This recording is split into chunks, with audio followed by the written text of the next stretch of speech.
Halo warga Sudut Sipil, welcome back to channel Sudut Sipil.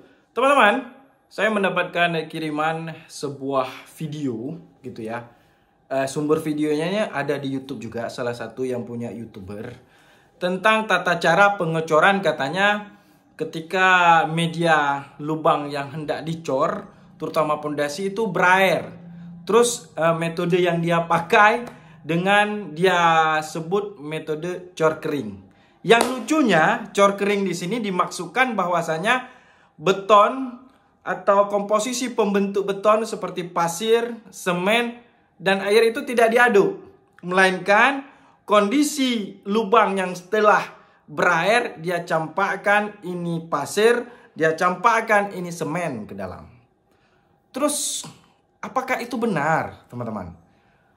Kalau secara logika, kopi saja agar menjadi kopi manis itu harus diaduk. Begitu juga dengan yang namanya beton. Yang namanya beton adalah komposisi mixing, pencampuran, pengadukan antara pasir cor, kerikil, semen, dan air. Ya, keempat komponen ini diaduk. Barulah menjadi yang namanya beton. Tetapi dengan konsep mencampakkan campuran pasir dengan semen secara kering, itu salah kaprah. Sesat bin menyesatkan loh, teman-teman, kalau hal seperti itu. Coba simak video ini.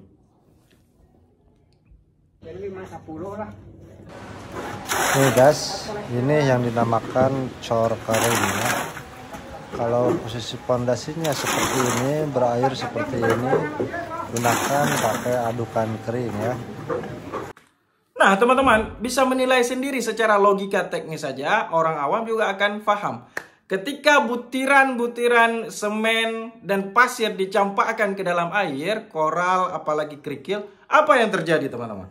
Kita berpikir secara logika saja. Mari ya, beranalisis secara visual saja. Yang pertama, semen itu akan hilang tergerus oleh air. Hilang dia, kan? Karena kenapa? Dia belum jadi beton. Terus yang namanya batu kerikil atau batu koral akan jatuh ke bawah. Ya. Terus yang namanya pasir yang massa jenisnya lebih besar akan jatuh ke bawah. Otomatis apa? Tidak akan pernah yang terjadi yang namanya beton. Oke, ada yang sudah mencoba, sudah berpengalaman puluhan ribuan tahun bahwasanya itu kuat. Keren dia bang, keras dia menjadi beton. Betul. Tetapi secara kualitas dan mutu tidak akan pernah tercapai. Apalagi yang namanya slump test. Tidak perlu dipikirkan lagi. Ya, jadi hal tersebut sudah salah kaprah dan sesat metode pengecoran seperti itu. Terus bagaimana yang benarnya bang? Coba simak ini. Nah teman-teman, pertama pastinya ada yang namanya galian pondasi ya. Di sini kita gunakan pondasi footplate atau bahasa Indonesianya pondasi tapak. Bukan cakar ayam ya teman-teman ya, jangan salah kaprah lagi tentang yang namanya pondasi ini. Nah ini lubang daripada pondasinya, oke. Nah kemudian setelah digali, apabila ada air di dalam galian pada saat kita hendak melakukan pengecoran, sedot. Nah terus ini setelah disedot dikasih pasir uru di bawahnya atau sirtu lah ya. Ya bisa nampak teman-teman sekalian, sirtu di bawah di atas permukaan galian. Oke, kemudian lanjut baru kita cor. Nah setelah lantai dasarnya kering kita cor, baru kita angkat pondasi pembesiannya ke dalam lubang ya seperti ini. Nah sebelum kita cor telapaknya itu, pondasi tapaknya, kita kasih plastik sekeliling ya, supaya air daripada coran tidak diresap oleh tanah. Bayangkan apalagi di bawahnya berair, kan lucu ya. Ini sekeliling plastiknya biar mutu beton dapat terjaga. Nah setelah ini nampak kan, ini sudah selesai dicor telapaknya seperti ini. Bisa teman-teman lihat sendiri kan, kering. Nah ada lagi yang bertanya bang, masuk lagi pertanyaan tentang saya punya lahan gambut. Begitu digali tanahnya langsung berair, berangsur air tuh, nggak bisa tahan lama, itu macam mana tuh? Tentu ada solusinya. Inilah ilmu teknis. Jadi tidak semua tanah itu bersifat sama.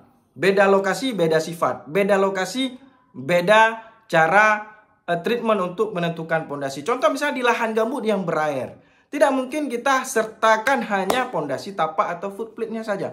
Ada formasi, ada modeling pondasi lain yang membantu untuk menghadapi sifat daripada si tanah tersebut. Contoh seperti ini. Nah, pas kali ini ada yang komen kalau kondisi tanahnya gambut gitu ya. Misalnya mau bangun rumah, di bawahnya itu air gitu. Kalau misalnya digali itu berair gitu kan. Tetap dia harus dikuras bang, kemudian dicor. Nah, untuk posisinya gambut, ada pondasi tipikalnya tambahan agar kondisinya ideal dengan tanah tersebut. Contohnya seperti ini. Nah, gini loh bang, contohnya namanya pondasi Cyclop. Cyclop apa Cyclop ya bacaannya. Pokoknya bahasa Indonesianya pondasi sumuran. Ya, ini dah. Nah, di sini kan cincin sumur nih, cincin sumurnya pakai besi juga nih ya. Ini ya, bukan cincin sumur yang dijual itu boleh, tapi yang pakai besi dah. Kemudian dikasih pasir uru di bawahnya. Ini kalau berair sedot dulu, kemudian campakkan beton cor 1, 2, 3, kemudian beton cor Cyclop ya. Cek aja di SNI ada apa-apa aja. Dia beton Cyclop ini tercampur dengan batu kali ya. Oke bang ya. Kemudian baru di atasnya dikasih pondasi footplate atau pondasi tapaknya. Gimana bang? Oke nggak? Mau nih? Nah teman-teman, semoga video kali ini memberikan sedikit pencerahan ilmu baru bagi kita semua dan juga termasuk saya sendiri. Semoga bermanfaat. Sekali lagi, support terus channel Sudut Sipil dalam memberikan sedikit wawasan tentang ilmu konstruksi dasar pada bangunan.